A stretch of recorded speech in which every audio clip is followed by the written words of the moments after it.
Super class Tetrapoda की जो पहली क्लास है वो है क्लास एम्फीबिया। अच्छा, क्लास एम्फीबिया की मीनिंग क्या है? इसकी मीनिंग होती है डुअल नेचर। ठीक है, इसको कहते हैं डुअल नेचर। अच्छा, डुअल नेचर का मतलब क्या होगा? इसका मतलब है कि दोनों नेचर हों, ऐसे एनिमल जिनमें दोनों टाइप के नेचर हों, मतलब उसमें इक्वेटिक कैरेक्टर भी हों, इक्वेटिक लाइफ भी गुजार सकते हों, और प्लस टेरेस्ट्रियल लाइफ भी गुजारने की एबिलिटी रखते हों, तो वो डुअल नेचर कहलाते हैं। अच्छा, ये वो एनिमल होते हैं जो कि जिनमें पानी और खुश्की दोनों में रहने की सलाहियत होती है, मतलब एक्वेटिक लाइफ भी गुजार सकते हैं, टेरेस्ट्रियल भी। या यूं कह सकते हैं कि ये वो एनिमल का ग्रुप है कि जिनका जो अर्ली स्टेज होती है लाइफ की, मतलब जो इनका जो लार्वल स्टेज होती है, वो लार्वा इनका प्योरली यानी फिश लाइक होता है।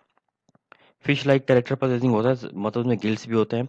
ये जब अडल्ट में कन्वर्ट होता है तो इसमें टेरेस्ट्रियल कैरेक्टर, मतलब लंग्स वगैरह डेवलप करते हैं। तो इसलिए ये एनिमल जो है ना, डुअल नेचर के एनिमल कहलाते हैं। अच्छा, इन एनिमल्स की सबसे अहम खास बात क्या होती है कि इन एनिमल्स की नेकेड स्किन होती है।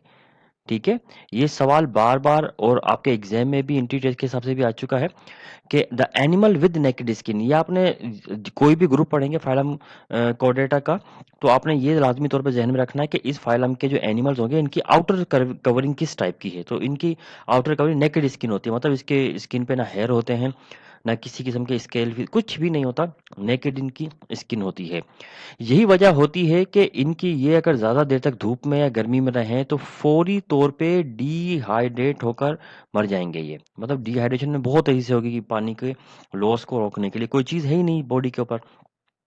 इसके साथ साथ ये डिहाइड्रेशन के साथ साथ में एक और भी प्रॉब्लम हो सकती है कि ये इनकी बॉडी में जो हीट प्रोड्यूस हो रही है वो हीट तेजी से लॉस होना शुरू हो जाती है। ठीक है, तो इसलिए ये ज़्यादा गर्मी का मौसम भी बर्दाश्त नहीं कर सकते। और इसके साथ-साथ जो मतलब ये बहुत ज़्यादा गर्मी होती है ना, तो ये हीट इन कंटीन्यूअसली इनकी बॉडी में जा रही होती है, कोई चीज़ रोकने वाली नहीं होती, जिससे ये मर जाएँगे। और इसी तरह सर्दियों के मौसम में हीट इनकी बॉडी से लॉस हो रही होती है, तो सर्दी का मौसम भी ये बर्दाश्त नहीं कर सकते, इसलिए ही इनकी बॉडी पे किसी भी किस्म की कवरिंग ना होना इनके लिए बहुत बड़ी एक प्रॉब्लम होती है।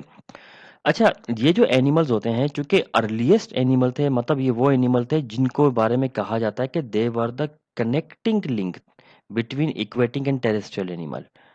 इनको कनेक्टिंग लिंक कहा जाता है इक्वेटिक और टेरेस्ट्रियल एनिमल्स के बीच में। ठीक है, इक्वेटिक और टेरेस्ट्रियल एनिमल्स के बीच में इनको कनेक्टिंग लिंक कहा जाता है। अच्छा, अब ये जो कनेक्टिंग लिंक है, इनमें partially aquatic character possessing, partially terrestrial character possessing, ये चूंकि दुनिया के सबसे अर्लीस्ट एनिमल थे, इसलिए इनके अंदर जो टेरेस्ट्रियल कैरेक्टर थे ना वो मुकम्मल तौर पर डेवलप थे, ना इक्वेटिक कैरेक्टर। यानी इन ना मुकम्मल तौर पर ये इक्वेटिक लाइफ गुजार सकते थे, ना ही ये मुकम्मल तौर पर टेरेस्ट्रियल लाइफ गुजार सकते थे। अच्छा, ये जो एनिमल्स हैं, इनके साथ एक और भी ट्रेजेडी है, और वो ये कि इनके जो एग्स होते हैं, उन एग्स के ऊपर भी कोई हार्ड कवरिंग, किसी किस्म की कवरिंग नहीं होती। यानी मिसाल के तौर पे आपने जो मुर्गी के अंडे या दूसरे बर्ड्स के अंडे देखे, उन पे तो कवरिंग होती है। इनके एग्स के ऊपर जेलेटिनस मास टाइप की कवरिंग होती है। तो इसका मतलब है अगर ये एग्स अपने खुश्की पर दे लें, तो वो जल्दी से ड्राई हो जाएँगे। इसलिए ये अपने एग वाटर में ले करते हैं। ठीक है? फिर इसके बाद एक और चीज़, जब ये एग अपने वाटर में दे देते हैं, यानी पानी में अपने दे देते हैं, तो फीमेल पहले एग ले कर देती है, देन मेल आकर अपने स्पर्म उस एग के ऊपर डिस्चार्ज करता है और फर्टिलाइजेशन होती है। तो इसका मतलब है इनमें जो फर्टिलाइजेशन है फीमेल की बॉडी के अंदर नहीं, बाहर होती है। इसलिए इनमें एक्सटर्नल फर्टिलाइजेशन का प्रोसेस होता है। तो ये एक्सटर्नल फर्टिलाइजेशन जो है ना, वो इनमें होती है, जो कि बाकी के जो टेरेस्ट्रियल एनिमल है उनमें नहीं होती। एक्सटर्नल फर्टिलाइजेशन के बाद बाकी डेवलपमेंट का प्रोसेस भी इनका पानी के अंदर ही होता है, और एक लार्वा प्रोड्यूस होता है। वो लार्वा जो होता है एक्सक्लूसिवली गिल ब्रीदिंग लार्वा होता है, और उसमें सारे के सारे वही कैरेक्टर पाए जाते हैं जो फिशेज में होते हैं। तो इसका मतलब है इनके लार्वा को भी अपने आप को सर्वाइव करने के लिए, जिंदा रखने के लिए क्या चाहिए होता है, इनको भी इक्वेटिक इन्वायरमेंट ही चाहिए होता है। ठीक है, फिर इसके बाद दूसरी चीज़ ये कि इनमें जो लंग्स होते हैं वो पुअरली डेवलप होते हैं, मतलब लंग्स होते हैं लेकिन वो पुअरली, वो जस्ट एक एयर सैक्स होती हैं, मतलब जैसे हमारे लंग्स होते हैं ना, इस टाइप के लंग्स नहीं होते, जैसे एयर सैक्स होती हैं। यही वजह होती है कि इनमें फिर उस लंग्स की जो गैसेस एक्सचेंज का प्रोसेस है, वो इतना एफिशिएंट ना होने की वजह से इन्हें स्किन के ज़रिए से भी साँस लेने का इनके अंदर एडाप्टेशन होती है। यानी स्किन को यूज़ करते हैं एज़ अ रेस्पिरेटरी ऑर्गन के तौर पे, स्किन के ज़रिए भी गैसेस एक्सचेंज करते हैं। ये एक कॉम्प्लीमेंट्री समझो एक प्रोसेस स्टार्ट हो गया है, जो कि वो जो लंग्स वाली जो प्रॉब्लम है ना, उसको कंपनसेट करने के लिए। तो ये स्किन से भी जब ये स्किन से रेस्पायर करते हैं तो उस प्रोसेस को क्यूटेनियस रेस्पिरेशन कहते हैं। क्यूटेनियस रेस्पिरेशन का प्रोसेस कहा जाता है इसको, ठीक है।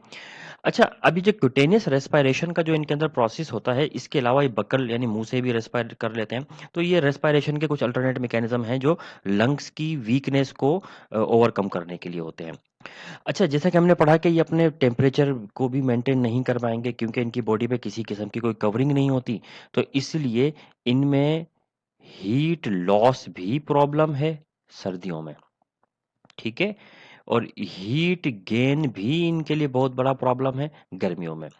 यही वजह होती है कि ये ना सर्दियों में और गर्मियों में दोनों में अपना टेम्परेचर जो है ना वो रेगुलेट नहीं कर सकते, इसलिए ये एक्टोथर्मिक एनिमल्स कहलाते हैं।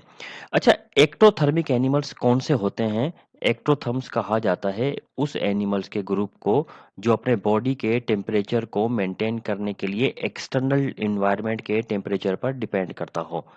जो अपने बॉडी के टेम्परेचर को मेंटेन करने के लिए एक्सटर्नल एनवायरनमेंट के टेम्परेचर पर डिपेंड करता हो, उसको हम एक्टोथर्मिक एनिमल्स कहते हैं। अच्छा, जब ये सर्दी और गर्मी के मौसम में इनके लिए सर्वाइवल प्रॉब्लम हो जाती है, तो फिर ये क्या करते होंगे? ठीक है?